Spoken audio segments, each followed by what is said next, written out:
The form said cadet. I checked it 3 times. I was supposed to be an observer, a diplomatic liaison technically, someone to sit in the back of rooms, take notes, and smile politely at species that had more limbs than I did. I had prepared for that job. I had packed a gray jacket, a translation earpiece, and a very professional attitude. What I had not packed was a combat uniform, a bunk assignment, or any realistic expectation that my week on Keth Station would end with me enrolled in the most feared military academy in the Concord. And yet, the administrator behind the intake desk had 8 compound eyes, all of which were currently aimed at my file like it had said something offensive. He was a Vethkara, the species that ran this place, and even sitting down, he was tall enough to make me feel like I was standing in a hole. He read the form again. Then he read it a 3rd time. Then he looked at me, and I could tell from the way his mandibles shifted that he was running some kind of internal calculation about whether this situation was my fault, his fault, or the translation matrix's fault. It was the translation matrix's fault. I know that now. Observer Liaison had apparently passed through 4 languages before reaching the intake processor, and somewhere between Vethkara Diplomatic Standard and the admissions database, Observer had become candidate, and my name had been stamped into a class roster. He could have corrected it. I could have corrected it honestly. I thought about it for about 4 full seconds. Then I thought about the fact that I had wanted to see the inside of a Vethkara facility for 6 years, that the uniform on the desk fit the right size, and that the meal stipend for cadets was 3 times what they gave diplomatic observers. Is there a problem? I asked. He looked at me for a long time, then he stamped the form. Orientation, he said, is at 0600. The institute was beautiful, in the way that things are beautiful when they were built without any thought for your comfort. The corridors were wide enough for a krath, which meant 8 feet across, with ceiling height to match, and lit in the blue-gray spectrum that suited the station's ammonia-tinged atmosphere and the low-light preferences of the Orvi cadets. Everything smelled faintly of metal and something older, something biological, that I couldn't identify and decided not to think too hard about. My bunk was in a shared room with a krath named Sketh Vorel. He was enormous. 8 limbs, matte black chitin, the kind of stillness that made the air around him feel pressurized. When I walked in with my kit bag, he was already there, positioned on the upper bunk, and he didn't move. Not even slightly. His compound eyes tracked me from the door to my bunk and back, and that was it. No greeting, no territorial display, just watching. I had read about Kroth stalking behavior in 3 academic papers. The watching was the first phase, cataloging a new presence, deciding what category it belonged in. Predator, prey, neutral. I knew what answer he was working toward. I left my light on. I unpacked slowly. I made myself a cup of tea using the small heater in my kit, and I sat on my bunk and read a field manual on Kroth sensory biology while he watched me. About 2 hours in, he turned to face the wall. I considered that a reasonable start. The dirge cadets were the social problem. There were 5 of them, which was the natural size of a dirge hunting unit, and they operated as one organism. They sat together, moved together, and, most relevantly, ran their subsonic resonance tones together in the mess hall at a frequency that was specifically, evolutionarily tuned to make prey species nervous. It worked on nearly everyone. I watched Kroth cadets eat faster. I watched an Orvi cadet abandon half a meal and leave without finishing. The frequency sat below hearing, but above comfort, a pressure in the chest that the body read as wrongness, as the particular sensation of being watched by something patient. I felt it too. I want to be honest about that. My hands got slightly cold. My appetite decreased. Every instinct I had said to leave the room. I picked up my tray and moved closer to them. I told myself it was scientific interest.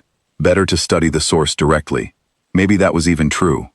I sat down about 6 feet from their table, pulled out my field notes, and ate my meal while documenting their tonal output in the margin of a page titled Dirge Social Acoustics, Preliminary Field Observations.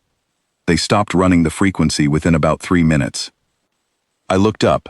5 sets of amber eyes were on me. I gave what I hoped was a polite, non-threatening nod and went back to my notes. None of them said anything, but they didn't run the frequency again at that meal, or any meal after it.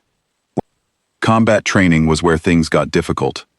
The curriculum at the Institute was built entirely around species with natural weapons.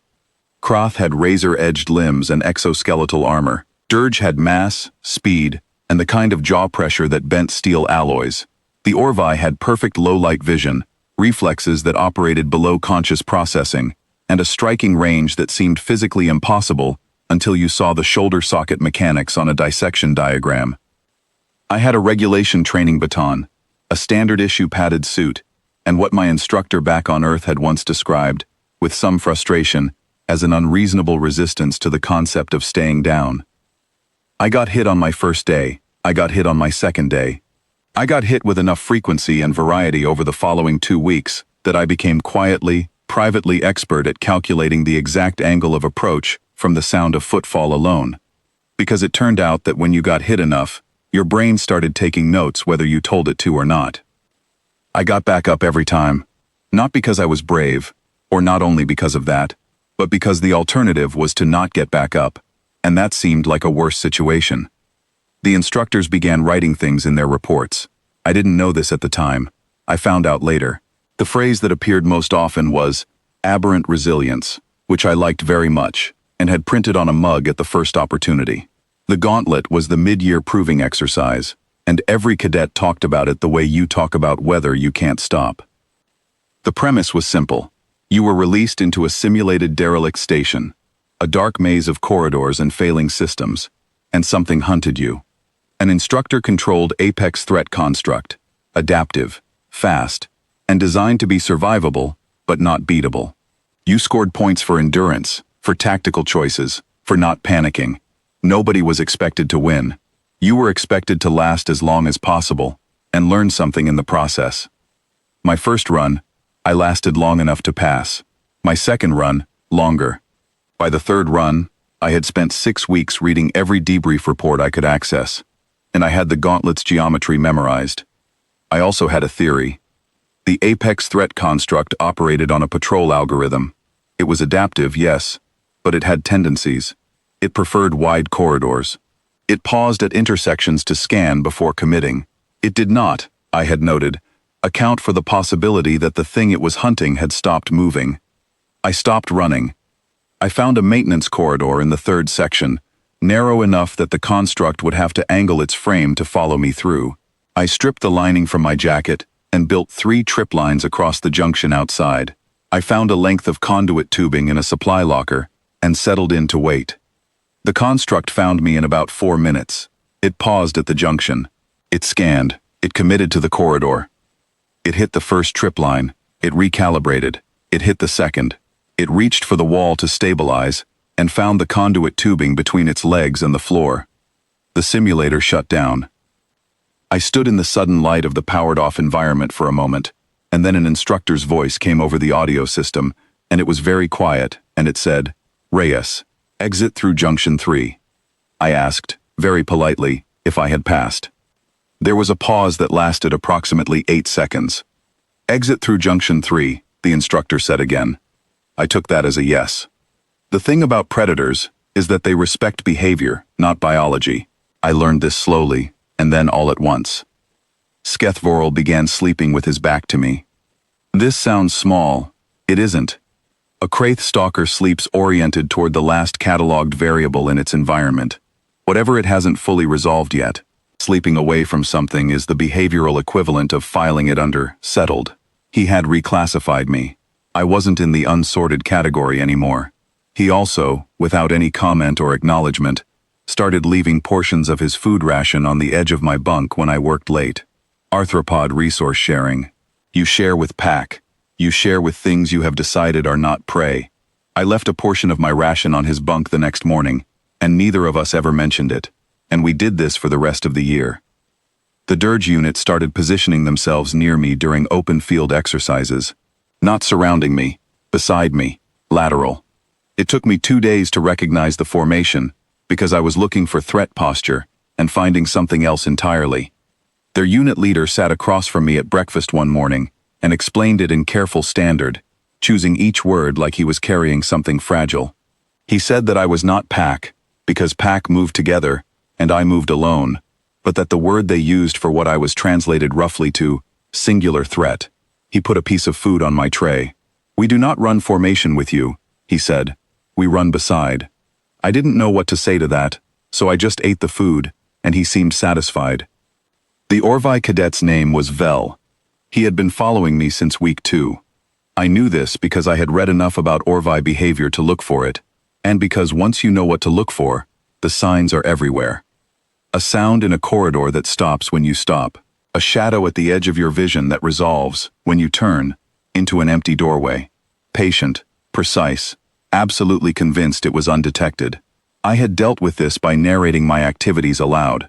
Going to the library now, checking out a manual on crath biology. Getting lunch, eating an apple. I offered him an apple once. He didn't take it, but he did stop moving for about 30 seconds, which I logged as a response. He stopped following me after the gauntlet. On a rest day near the end of the year, he knocked on my door. He stood in the doorway for almost a full minute without speaking, and I waited, because I had learned by then that Orvi's silence was not empty. It was deliberate, it was measuring, and interrupting it was a significant social mistake. Then he spoke in full Orvi, which I only partly understood. I got the translation from the Institute system that night. He had said, "My species evolved in the dark. We learned to fear the things we could hear but could not see, and we learned that the things which did not run were the things that could not be caught. I have watched you for 63 days. You have never run. I do not know what you are, but I know what you are not. I am locking my door at night now." He paused. "This is not an insult," he said. "This is recognition." Then he left. I sat with that for a long time. Long enough that Sketh Viral came back from training and found me still sitting, and he made a sound with his mandibles that I had learned, by then, meant something close to, "Are you all right?" I told him I was fine. He left a portion of his dinner on my bunk and didn't ask again. The paperwork to remove me from the Institute had been filed correctly in the first week. I know that now. It had also been misfiled, on 3 separate occasions, before it was ever properly processed, and by the time the administration corrected the error, I had already completed the year.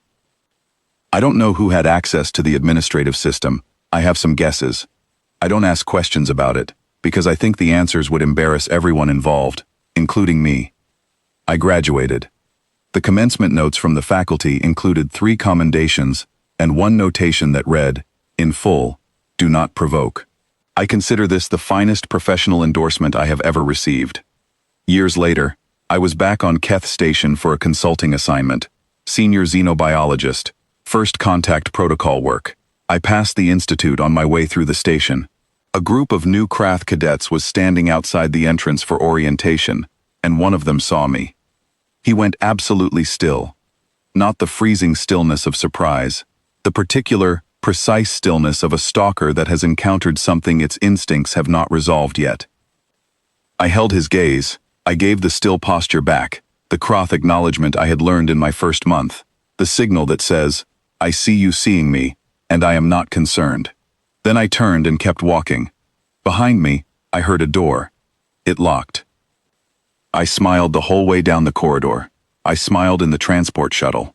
I was still smiling when I reached my office and sat down and opened my field notes for the day. At the top of a fresh page I wrote, "Behavioral Apex, enrollment valid." Then I got to work.